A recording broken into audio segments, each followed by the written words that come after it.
Et si je te disais que l'un des défenseurs les plus respectés de l'histoire, l'homme qui a affronté les meilleurs attaquants de la planète pendant plus de 2 décennies, vient tout juste d'affirmer que Cristiano Ronaldo n'est même pas proche de Messi ou de Maradona?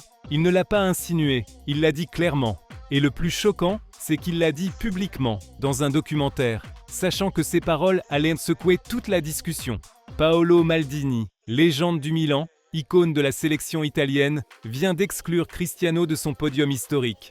Et pas par caprice, mais par conviction. Parce que lorsque Maldini parle, ce n'est pas par fanatisme, c'est avec expérience, avec respect, avec l'autorité de quelqu'un qui a partagé le terrain avec Ronaldo Nazario, qui a affronté Maradona, et qui a vu Messi redéfinir le football depuis les tribunes privilégiées de ceux qui comprennent le jeu comme très peu le font. Et dans ce contexte, sa déclaration n'est pas seulement une opinion, c'est un verdict. Dans le documentaire Ronaldo The Phenomenon, Maldini révèle son top 3 des footballeurs historiques, Messi, Maradona et Ronaldo Nazario. Et oui, l'absence de Cristiano Ronaldo est aussi bruyante que révélatrice, parce que nous ne parlons pas d'un journaliste cherchant des clics. Nous parlons d'un défenseur qui a affronté tout le monde, qui a vu de près ce que très peu ont vu, qui sait ce que c'est de marquer un génie et ce que c'est de marquer un athlète. Et avec cette perspective, il a décidé que Cristiano ne fait pas partie de la même conversation. Et pourquoi? Qu'a vu Maldini que beaucoup ne voient pas, Léa Quietos voit pas? Qu'a-t-il ressenti face à Maradona qu'il n'a jamais ressenti en regardant Cristiano? Qu'est-ce que Messi a transmis qui lui a valu cette place sur le podium sans que Maldini ne l'ait jamais affronté? La réponse réside dans l'impact, dans ce qu'un joueur génère au-delà des chiffres. Parce que oui, Cristiano a plus de buts que presque tout le monde, plus de trophées que beaucoup, mais pas plus de records que Messi. Et cela est essentiel, parce que si l'on parle de statistiques, il faut parler précisément. Messi a plus de titres collectifs, plus de ballons d'or, plus de passes décisives, une meilleure moyenne de buts par match, et plus de records techniques qui définissent le jeu. Alors, si Maldini le choisit au-dessus de Cristiano, ce n'est pas seulement pour ce qu'il ressent, c'est aussi pour ce qu'il sait. Parce que si le football n'était qu'une question de statistiques, Cristiano serait indiscutable. Mais le football ne se joue pas dans Excel, il se joue dans la peau, dans la mémoire, dans l'âme. Et c'est là que Messi et Maradona se séparent du reste. Parce qu'ils n'ont pas seulement gagné, ils n'ont pas seulement brillé, ils ont transformé le football en quelque chose, d'autre quelque chose de plus grand, de plus humain, de plus magique. Messi, avec son silence, son humilité, son pied gauche qui semble avoir un GPS émotionnel, a accompli quelque chose que très peu ont accompli, émouvoir sans parler.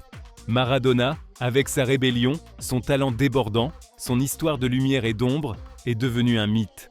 Et Ronaldo Nazario, avec sa puissance, sa technique, son sourire, était l'attaquant que tout le monde craignait et admirait. Cristiano, de son côté, représente autre chose. Le professionnalisme extrême, la discipline absolue, la recherche constante de perfection, et cela aussi a du mérite, beaucoup de mérite. Mais pour Maldini, ce n'est pas suffisant pour entrer dans l'Olympe. Parce que l'Olympe ne s'obtient pas, il se ressent. Tout ce qui brille n'est pas héritage. Parfois, l'héritage ne brille pas, mais il illumine. Et c'est cela que Maldini dit, que l'héritage ne se mesure pas en but. Il se mesure en souvenirs, en sensations, en moments qui te transforment. Et dans ce sens, Messi et Maradona sont dans une autre galaxie. Maintenant, je te demande, es-tu d'accord avec Maldini? Cristiano est-il vraiment en dessous de Messi et Maradona? Ou peut-on aussi construire un héritage grâce à l'obsession et à l'effort? Dans le monde du football, où chaque mot pèse plus qu'une passe décisive à la 90e minute, ce que Paolo Maldini a dit n'était pas simplement une opinion. C'était une déclaration qui a ébranlé les fondations du débat le plus ancré des 20 dernières années, Messi versus Cristiano. Et il l'a fait sans chercher la polémique, sans élever la voix, sans avoir besoin d'artifice. Il l'a dit comme quelqu'un qui sait qu'il n'a pas besoin de convaincre qui que ce soit, car sa trajectoire parle pour lui. Maldini, l'un des défenseurs les plus élégants et respectés de l'histoire, avec plus de 900 matchs au plus haut niveau, avec des duels contre Maradona, Ronaldo Nazario, Zidane, Ronaldinho, a choisi son podium des 3 meilleurs footballeurs de tous les temps. Et il l'a fait dans un documentaire officiel avec caméra, lumières et contexte. Ce n'était pas une conversation informelle dans un café, c'était une déclaration publique. Messi, Maradona et Ronaldo Nazario. Et oui, Cristiano Ronaldo a été laissé de côté. Alors, pourquoi cela compte-t-il autant?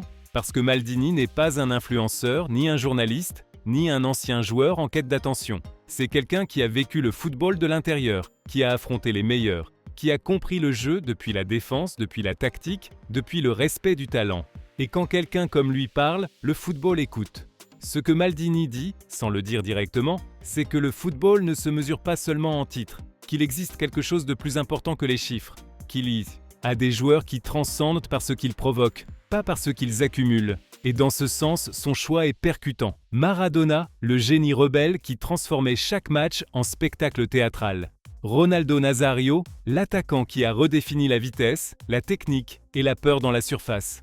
Et Messi, l'artiste silencieux qui a transformé le football en symphonie. 3 styles différents, 3 époques différentes, mais un même fil conducteur, l'impact émotionnel. Cristiano représente autre chose, la perfection physique, la discipline absolue, l'obsession des records. Et cela aussi a du mérite. Beaucoup. Mais pour Maldini, ce n'est pas suffisant pour entrer dans l'Olympe. Parce que l'Olympe ne s'obtient pas avec des abdominaux. Il s'obtient avec des moments qui changent ta manière de voir le football. Et ce n'est pas une attaque contre Cristiano, c'est une réflexion sur ce que nous valorisons dans le sport. Est-il plus important de gagner ou d'émouvoir? A-t-on plus de valeur en battant des records ou en brisant des cœurs? Que reste-t-il lorsque les chiffres disparaissent? Maldini, avec sa déclaration, nous oblige à tout repenser. Il nous oblige à regarder au-delà du marketing, au-delà des abonnés, au-delà des trophées. Il nous oblige à nous demander ce que nous retenons réellement d'un joueur. Ses buts ou ses gestes? Ses titres ou ses silences? Ses statistiques ou ses actions impossibles? Et dans ce domaine, Messi est inatteignable, parce qu'il n'a pas seulement gagné, il n'a pas seulement brillé, il a fait du football quelque chose de plus pur, de plus humain, de plus magique. Et cela pour quelqu'un comme Maldini qui a tout vu, qui a affronté tout le monde, qui a compris le jeu comme peu l'ont compris, a plus de valeur que n'importe quel ballon d'or. Ce que Maldini a dit n'est pas une provocation, c'est une invitation à regarder le football autrement, à valoriser l'intangible, à comprendre que l'héritage ne se mesure pas dans des vitrines, mais dans des émotions. Et que dans ce sens, Messi et Maradona sont dans une autre galaxie. Parce qu'au final, les trophées se rangent, mais les moments, eux, se ressentent. Et c'est cela, dans le football, qui compte vraiment. Si tu as aimé cette histoire, abonne-toi à la chaîne. Parce qu'ici, on ne fait pas qu'analyser le football, on le vit, on en discute et on le ressent, tout comme toi.